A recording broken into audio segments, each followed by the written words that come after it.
David Williams pushed his chair back from his massive oak desk and rubbed his tired eyes. The clock on his computer screen showed 11:47 p.m. Another 16-hour day at Williams Tech Solutions, but the quarterly numbers still weren't adding up the way he wanted. At 52, he had built his company from a small software startup into a billion-dollar empire, but success came with a price that kept getting higher. The entire 42nd floor of the downtown tower was empty now. Even his most dedicated employees had gone home hours ago to their families, their normal lives. David sometimes wondered what that felt like anymore. His own family had fallen apart years ago when his wife decided she was tired of playing second fiddle to his business dreams. He grabbed his expensive leather briefcase and headed toward the elevator. The building felt different at this hour, almost haunting. The cheerful buzz of daytime office. Life had been replaced by the low hum of computers and the distant sound of cleaning crews. Working floors below. The elevator descended, silently to the underground parking garage. This was David's least favorite part of the building. During the day, it was just another functional space filled with luxury cars and hurried executives. But at night, the shadows seemed longer, and every sound echoed off the concrete walls in ways that made him walk faster toward his car. He was fishing for his keys when he heard it, a soft crying sound that definitely didn't belong in a parking garage. David stopped walking and listened. There it was again, coming from somewhere behind the maintenance area near the back wall. His first instinct was to ignore it. He had a conference call with investors in Tokyo in less than 8 hours and he needed sleep. But something about the sound made him pause. It wasn't just crying.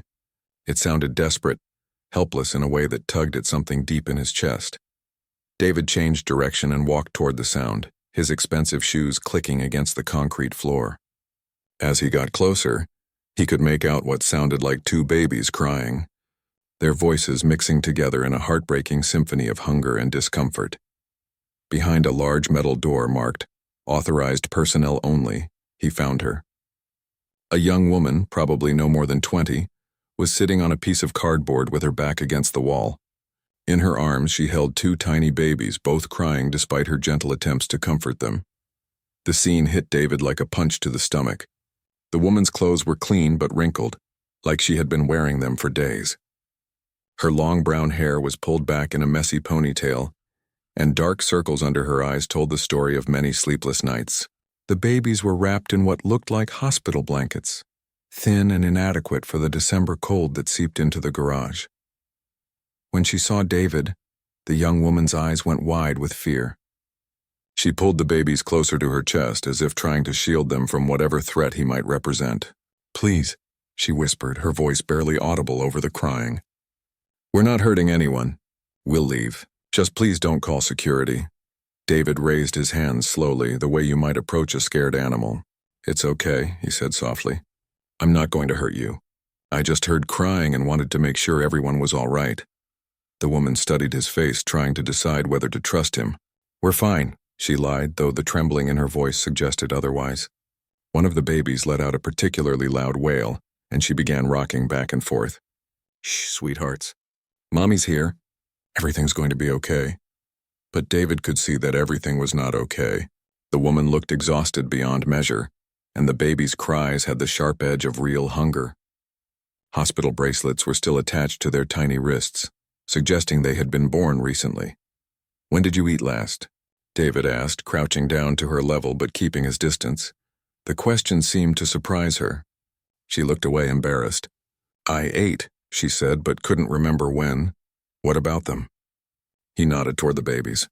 "When did they last have formula or—" "This morning," she admitted, and David could hear the shame in her voice. "I had enough for 1 bottle, but I had to split it between them. They're still hungry, but I don't have—" She trailed off, unable to finish the sentence. David felt something crack inside his chest. He had seen poverty before, had even donated to various charities over the years, but he had never been face to face with it like this. These weren't statistics or tax write-offs. This was a young mother trying to keep her babies alive with nothing but love and determination. "What's your name?" he asked gently. She hesitated. "Lisa," she finally said. "I'm David. Lisa, can you tell me how you ended up here?" The question seemed to open a floodgate. The words poured out of her in a rush as if she had been holding them back for weeks. She told him about the hospital discharge 3 days ago. how she had nowhere to go after her family kicked her out. The baby's father had disappeared when he found out about the pregnancy. She had been staying in shelters when she could find space, but most were full, and none could accommodate a mother with newborn twins. I tried sleeping in the park the first night, she said, tears streaming down her face. But it was so cold and I was afraid someone would hurt them. This place is warm, and I thought maybe no one would find us here until I could figure something out. David listened to every word, his business mind automatically calculating the impossibility of her situation. No money, no family support, no home, and 2 babies completely dependent on her for survival. The odds were staggering, yet here she was, still fighting. Lisa, he said carefully, when you say you don't have anywhere to go, do you mean temporarily or? I mean, I have nothing, she said, meeting his eyes for the first time. No apartment, no job that will hire someone with newborns, no family that wants anything to do with me. I have $23 and these clothes. That's it. The babies had quieted slightly, exhausted from crying, but David could see they would start again soon. Their mother's milk had likely dried up from stress and poor nutrition, and without formula, they were slowly starving. David found himself at a crossroads he never could have imagined when he woke up that morning. His rational business mind told him to call social services, let the professionals handle the situation. It was the sensible thing to do, the thing that wouldn't complicate his already demanding life. But looking at Lisa's fierce protectiveness over her children, seeing the quiet dignity she maintained even in her desperation, David felt something he hadn't experienced in years. A pull toward something bigger than profit margins and stock prices. A chance to actually make a difference in the most direct way possible. Lisa, he said slowly, what if I told you that you and your babies didn't have to spend tonight in this garage? That there might be another option? She looked at him with suspicion and hope warring in her eyes. What kind of option? She asked, her voice barely above a whisper. David took a deep breath, knowing that whatever he said next would change everything for all of them. The kind where you get to stay together, where they get fed, and where you have time to figure out what comes next. Lisa stared at David for a long moment, her arms tightening around her babies. I don't understand, she said quietly. You don't even know me. Why would you want to help? David ran a hand through his graying hair, realizing he didn't have a good answer for that question. Honestly, I'm not sure myself, he admitted. But I know that sleeping in a parking garage isn't safe for you or your children. And I have space. Space? Lisa's voice was cautious. I have a guest house behind my main property. It's small, but it has everything you'd need. A kitchen, bathroom, bedroom. It's warm and safe. David paused, seeing the conflict in her eyes. Look, I'm not asking for anything in return. I'm just offering you a place to stay until you can get back on your feet. Lisa shifted one of the babies to her other arm. The little boy had stopped crying and was now looking around with wide, curious eyes. His sister was still fussing, making small, unhappy sounds that tugged at David's heart. People don't just do things like this, Lisa said, suspicion creeping into her voice. Especially rich people. What do you really want? The question hit David harder than he expected. In his world, every favor came with a price tag. Every kindness had strings attached. He understood why she would think that way. I want to sleep tonight knowing that 2 babies aren't crying from hunger in a cold parking garage, he said simply. That's all. Lisa studied his face for what felt like forever. Finally, she spoke. 1 week, she said. Just until I can find a shelter or figure something else out. And I'll pay you back somehow, I promise. David felt relief wash over him. We'll figure out the details later. Right now, let's get these little ones somewhere warm. The drive to David's house was awkward. Lisa sat in the back seat with the babies, still alert and ready to run if this turned out to be some kind of trap. David tried to make conversation, but she answered in short, careful sentences. He couldn't blame her for being careful. Trust was probably a luxury she couldn't afford anymore. David's house sat on 5 acres in the hills outside the city. Even in the darkness, Lisa could tell it was huge. The guest house was behind the main building, connected by a stone pathway lined with small lights. It looked like something from a magazine.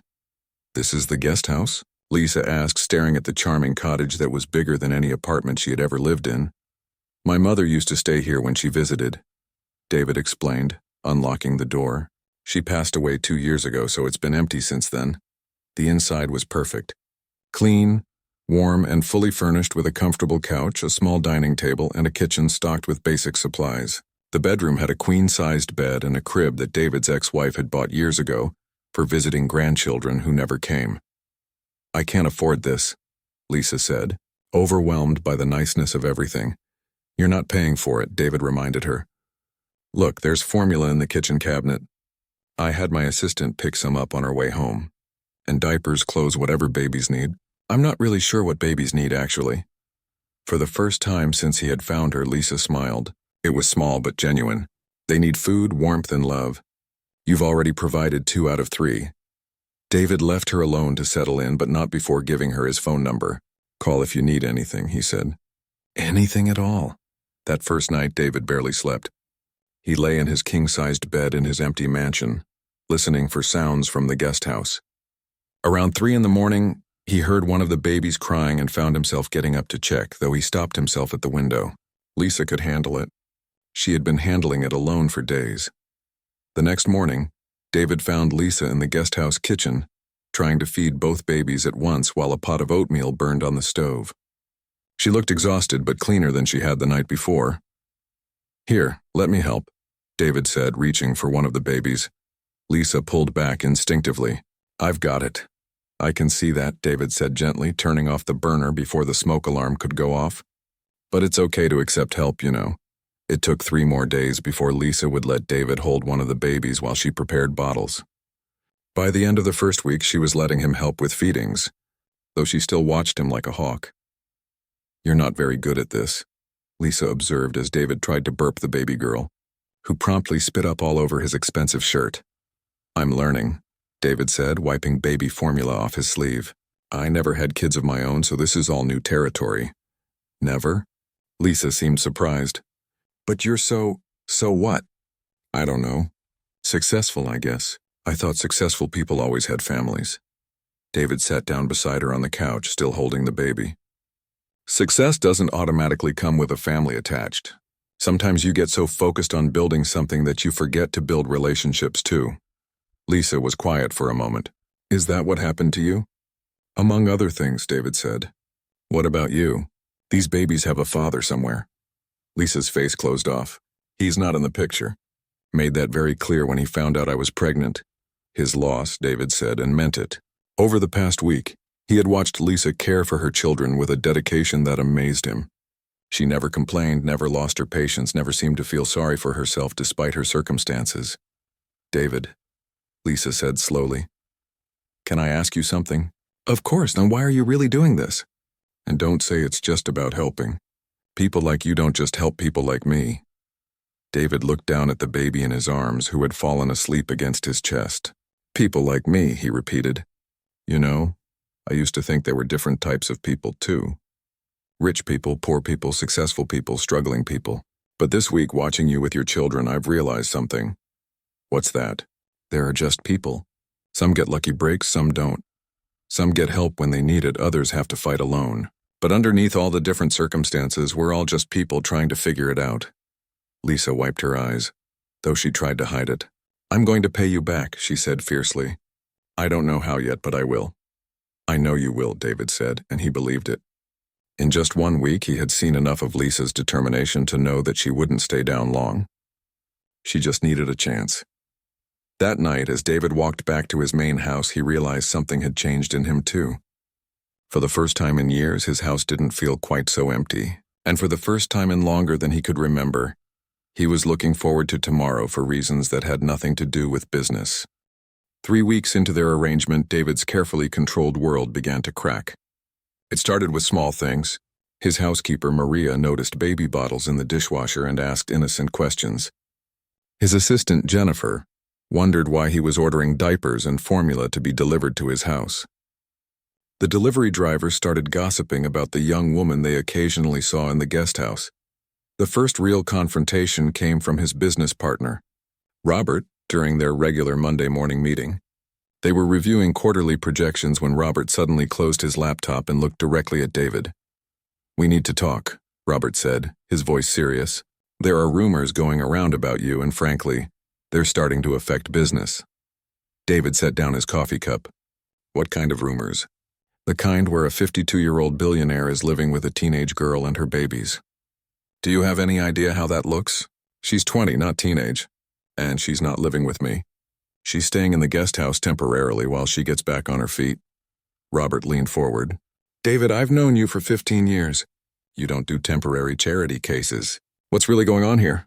What's going on is that I found a young mother with newborn twins sleeping in our parking garage, and I decided to help. That's it. That's not it, and you know it. Robert's voice rose. The Henderson Group is already asking questions about your judgment. They're concerned about investing with someone who makes impulsive personal decisions that could affect his professional reputation. David felt anger building in his chest. So I should have left her there? Let two babies freeze because helping them might hurt my reputation? You should have called social services like any normal person would have done. That's what they're for. That afternoon, David came home to find Lisa sitting on the guest house steps crying. Both babies were inside napping peacefully, but she looked devastated. What's wrong? David asked, sitting down beside her. Lisa wiped her eyes with the back of her hand. I went to the grocery store today, she said. I wanted to buy some things, pay my own way for once. But when I got to the checkout, my card was declined. I was so embarrassed. Lisa, you don't need to buy groceries. I told you everything here is taken care of. That's not the point, she said, fresh tears starting. The cashier looked at me like I was trying to steal. And then this woman behind me in line started whispering to her friend about how young girls these days have babies they can't afford and expect. Handouts. David felt his anger shift from Robert to this anonymous woman who had made Lisa feel ashamed. You're not asking for handouts. You're getting back on your feet, am I? Lisa asked. Because it doesn't feel like it. It feels like I'm just hiding here, letting you take care of everything while I pretend this is normal. But it's not normal, David. Rich men don't just help single mothers for no reason. People know that. They're talking about us. Let them talk, Lisa shook her head. You don't understand. I heard them at the store. They think I'm your girlfriend or something worse. They think I'm using you or you're using me. Either way, it's not good. That evening, David's phone rang. The caller ID showed his ex-wife's number, which he hadn't seen in months. Hello, Catherine. David. We need to talk about this situation you've gotten yourself into. Which situation would that be? Don't play games with me. I heard about the girl and the babies. Do you have any idea how this reflects on our family? On our daughter? David's daughter, Amy, was 25 and lived across the country. She had barely spoken to him in 2 years, ever since he missed her graduation for a business trip. How does helping someone in need reflect poorly on Amy? Because people are talking, David. They're saying you're having some kind of midlife crisis, that you're playing house with a girl young enough to be your daughter. Amy called me crying because her friends are asking her about it. David closed his eyes. He hadn't considered how this might affect Amy. It's not what people think it is. Then what is it? Because from where I'm standing, it looks like you're doing something incredibly stupid that could destroy everything you've worked for. The next morning brought worse news. Jennifer knocked on his office door with a concerned expression. David, there's a reporter from the Chronicle on line 2. He's asking questions about your living situation and wants a comment. David's stomach dropped. Local media attention was the last thing any of them needed. Tell him no comment and transfer all media calls to legal. But the damage was already done. By afternoon, there was a small item in the business section of the newspaper. Tech mogul David Williams under scrutiny for unusual living arrangement. The article was vague, but suggestive, hinting at impropriety without making direct accusations. Lisa saw the article when she went online to check her email. She was trying to apply for jobs remotely, something she could do while caring for the babies. But when she searched David's name to understand more about the man who had helped her, she found the article and several online comments that made her feel sick. He's either sleeping with her or planning to, one comment read. Rich men don't help young women for free. Another said she's probably lying about being homeless. This is just another gold digger story.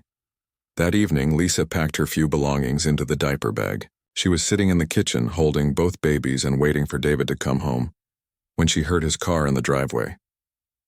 Lisa, David called as he entered the guest house.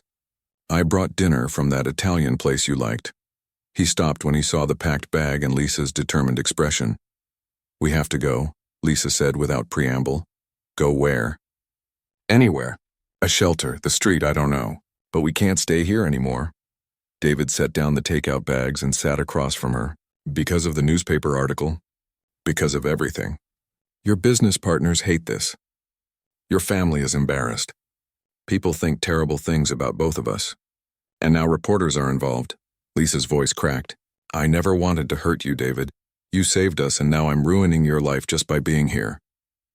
You're not ruining anything. Yes, I am. And the worst part is I was starting to feel safe here. The babies are healthy and happy. I was actually thinking about the future instead of just surviving day to day. But that was selfish. David looked at the two babies in her arms, sleeping peacefully despite their mother's distress. Over the past 3 weeks, he had grown attached to their daily routines, their little personalities, their complete trust in the adults caring for them. What if I told you that I don't care what people think? David said quietly. I'd say you're lying. Everyone cares what people think, especially successful people like you. You're right.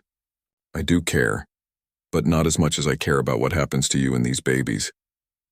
Lisa met his eyes. David, there's something else. I applied for food assistance today, and they're sending someone to do a home visit. When they see where we're living, they're going to ask questions. Lots of questions. David felt a chill run down his spine. Official scrutiny was something neither of them was prepared for. The social worker arrived on a rainy Tuesday morning. Rita Henderson was a woman in her 50s with kind eyes but a no-nonsense attitude that made both David and Lisa nervous. She spent 2 hours going through everything: the living arrangements, the baby's health records, Lisa's situation, and David's background. This is unusual, Rita said, sitting at the kitchen table while the twins played on a blanket nearby. In my 20 years doing this job, I've never seen anything quite like this arrangement. Lisa's hands shook as she poured coffee. Is that a problem? Not necessarily. The babies are clearly healthy and well cared for. You're obviously a devoted mother, and Mr. Williams seems genuine in wanting to help, but I have to ask the hard questions. For the next hour, Rita asked about money, sleeping arrangements, future plans, and the nature of their relationship. Lisa answered honestly, but David could see the strain on her face. There's one more thing, Rita said as she prepared to leave. Lisa, you mentioned you're looking for work. What kind of experience do you have? Lisa looked down at her hands. Not much formal experience. I worked at a diner during high school, did some cleaning jobs. I'm good with computers, but I don't have any certificates or anything. After Rita left, Lisa collapsed on the couch, emotionally drained. She seemed nice, but I could tell she was suspicious. Who wouldn't be? David sat beside her. She's just doing her job, making sure the babies are safe. What if she decides this situation isn't appropriate? What if she takes them away? That's not going to happen, David said firmly, though privately he worried about the same thing. That afternoon, while the babies napped, David found Lisa sitting at his home office computer. She quickly closed the screen when she saw him. Sorry, I know I shouldn't use your computer without asking. I was just checking my email. Lisa, you can use anything in this house. You don't need permission. David paused, noticing her guilty expression. What were you really doing? Lisa was quiet for a long moment. Finally, she opened the laptop and showed him the screen. It was some kind of coding program with lines of text that meant nothing to David. I've been working on something, she said quietly. It's probably stupid, but I had an idea during my pregnancy. I was scared and alone, and I kept wishing there was an app where new mothers could connect with each other, especially young mothers or single mothers. Get advice, share experiences, find support. David looked at the screen with new interest. You're building an app? Trying to. I learned some basic coding in high school, and I've been teaching myself more advanced stuff online. I know it's not much, and I'm probably not good enough to make it work, but can you show me what you have so far? For the next hour, Lisa walked David through her app concept. Despite having no formal training, she had created something impressive. The user interface was intuitive, the features were practical, and the whole concept addressed a real need in the market. Lisa, this is incredible. Why didn't you tell me about this before? She looked embarrassed. Because you've already done so much for me. I didn't want you to think I was trying to get you to invest in something or use your connections. And honestly, I wasn't sure it was any good.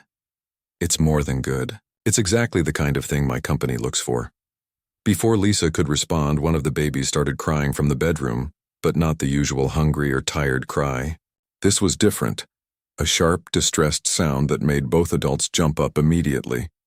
They found baby Michael burning with fever, his little body hot to the touch, and his breathing rapid and shallow.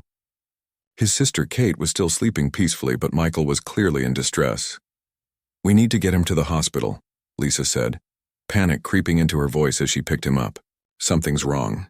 The emergency room was a blur of activity. Lisa held Michael while nurses took his temperature and checked his breathing. David found himself pacing in the waiting area, more worried than he had expected to be about a baby he had known for only a month. "The doctor wants to admit him for observation," Lisa said when she came back out, tears streaming down her face. "His fever is too high and they're worried about infection. They need to run tests." "What can I do?" David asked. "Nothing, just, can you stay? I know you probably have important meetings or something, but I don't want to be alone right now." David had 3 important meetings scheduled that afternoon, including one with potential investors who had flown in from Japan specifically to meet with him. He called Jennifer and canceled everything. They spent the next 18 hours in the pediatric ward. Lisa barely left Michael's side, while David took care of Kate and made sure Lisa ate something occasionally. When the fever finally broke and Michael's breathing returned to normal, David found himself almost as relieved as Lisa. "The doctor says he's going to be fine," Lisa said, exhaustion clear in her voice. "Just a respiratory infection that babies sometimes get." "But for a while there I thought," "But he's okay," David said. "That's what matters." During those long hours at the hospital, something had shifted between them. They had functioned as a team, both focused entirely on the baby's welfare. David realized that somewhere along the way, these children had become important to him too. But their problems weren't over. When David finally made it back to his office the next day, Robert was waiting with grim news. "The Henderson Group pulled out," Robert said without preamble. $200 million gone. They said they can't work with someone whose personal life creates media speculation. David felt like he had been punched in the stomach. The Henderson deal had been 2 years in the making and represented a major expansion for the company. "There's more," Robert continued. 3 other investors are asking questions about your stability. The board is scheduling an emergency meeting. David, you need to fix this situation before it destroys everything we've built." That evening, David sat in his study, staring at financial projections that no longer made sense without the Henderson money. He could hear Lisa in the guest house talking softly to the babies as she got them ready for bed. The sound should have been comforting, but instead it reminded him of everything at stake. His phone buzzed with a text from his daughter Amy. For the first time in months, she had reached out to him. "Dad, I saw the news articles. Are you okay? Call me when you can." David smiled despite everything. Maybe some good could come from this mess after all. He dialed Amy's number. "Dad, I was worried about you." "I'm fine, sweetheart. Actually, I'm better than I've been in a long time. Even with all the business problems, Mom said investors are pulling out because of some girl you're helping." David looked out his window toward the guest house where a light was still on in the kitchen. "Amy, what would you think of your old dad if he chose doing the right thing over making money?" There was a pause. "I'd think that maybe I don't know you as well as I thought I did," she said softly, "and I'd like to know that person better." For the first time in weeks, David felt truly at peace with his decision. 6 months later, David stood in the back of a crowded conference room, watching Lisa present her app to a panel of investors. She wore a simple blue dress that Jennifer had helped her pick out, her hair pulled back professionally, and spoke with a confidence that amazed everyone who knew her story. "Mom Connect isn't just another social media app," Lisa explained, clicking through her presentation slides. "It's a support network for mothers who feel isolated, especially young mothers and single mothers.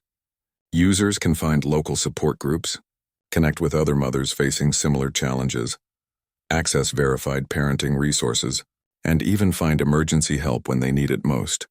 The investors asked sharp questions about user acquisition, monetization strategies, and market competition. Lisa answered each one thoughtfully, her months of preparation evident in every response. David felt prouder than he had about any business deal he had ever closed. The path to this moment hadn't been easy.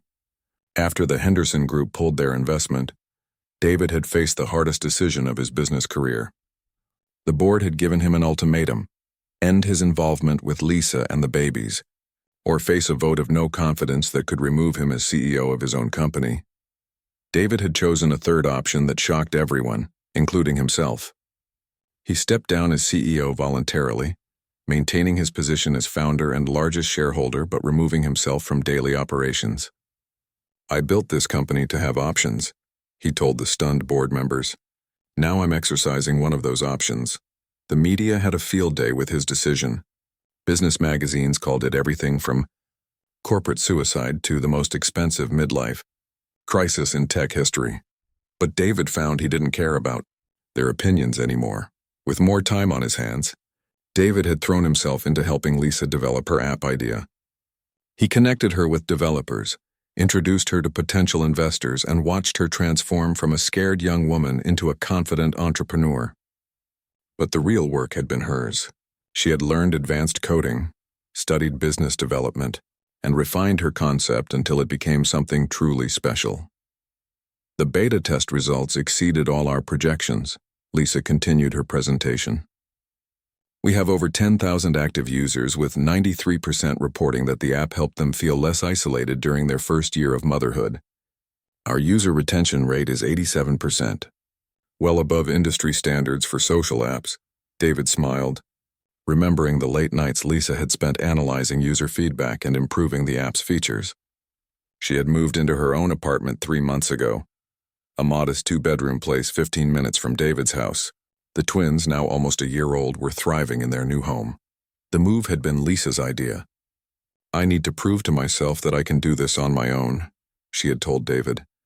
"Not because I don't appreciate everything you've done, but because I need to know I'm capable of taking care of my children independently." David had understood, even though he missed having them nearby. They still had dinner together twice a week, and he was officially the twins' godfather, a role that meant more to him than any business title he had ever held. After Lisa's presentation ended, David watched the investors huddle together in excited conversation. Lisa walked over to him, her face glowing with accomplishment. "How do you think it went?" she asked. "I think you just impressed some very hard-to-impress people," David said.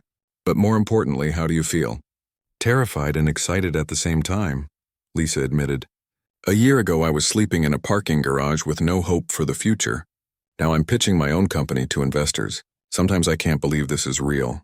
"It's real because you made it real," David said. "The app, the presentation, the business plan, that was all you, Lisa. I just provided some connections and encouragement." The lead investor approached them with a smile. "Lisa, we'd like to schedule a follow-up meeting to discuss terms. Your app addresses a genuine market need, and your user engagement numbers are impressive. We're very interested in moving forward." After the investors left, Lisa and David went to pick up the twins from daycare. Michael and Kate, now walking and babbling constantly, ran to both adults with equal enthusiasm. David had become Uncle David to them, a role he cherished. "David," Lisa said as they walked to the car, each carrying a toddler, "there's something I need to tell you, something I should have said months ago." David felt a flutter of concern. "What is it?" "When you found me in that parking garage, I had given up. Not just on getting help, but on everything. I was planning to turn myself in to social services the next morning and let them take the babies. I thought they'd have better lives without me." David stopped walking. "Lisa, let me finish," she said, tears starting to form in her eyes. "You didn't just give me a place to stay. You gave me back my belief that I could be a good mother, that I had something valuable to offer the world. You saw potential in me when I couldn't see it in myself. You always had that potential. I just helped you recognize it. That night when Michael was sick at the hospital, I watched you pace the waiting room like he was your own child. And I realized something. Family isn't just about blood or marriage or legal documents. It's about people who show up for each other when it matters." David felt his throat tighten with emotion. His own daughter Amy had said something similar when she visited last month. She had flown out specifically to meet Lisa and the twins and had spent hours playing with the babies while the adults talked. "You know what the funny thing is?" Amy had said to David as they watched Lisa teach the twins to stack blocks.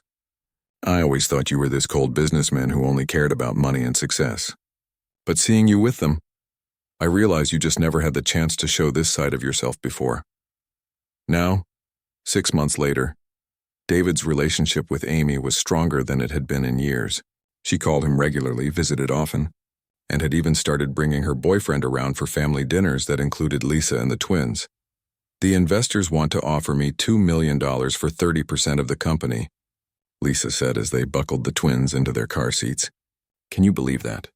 $2 million for an idea I came up with while I was homeless and pregnant.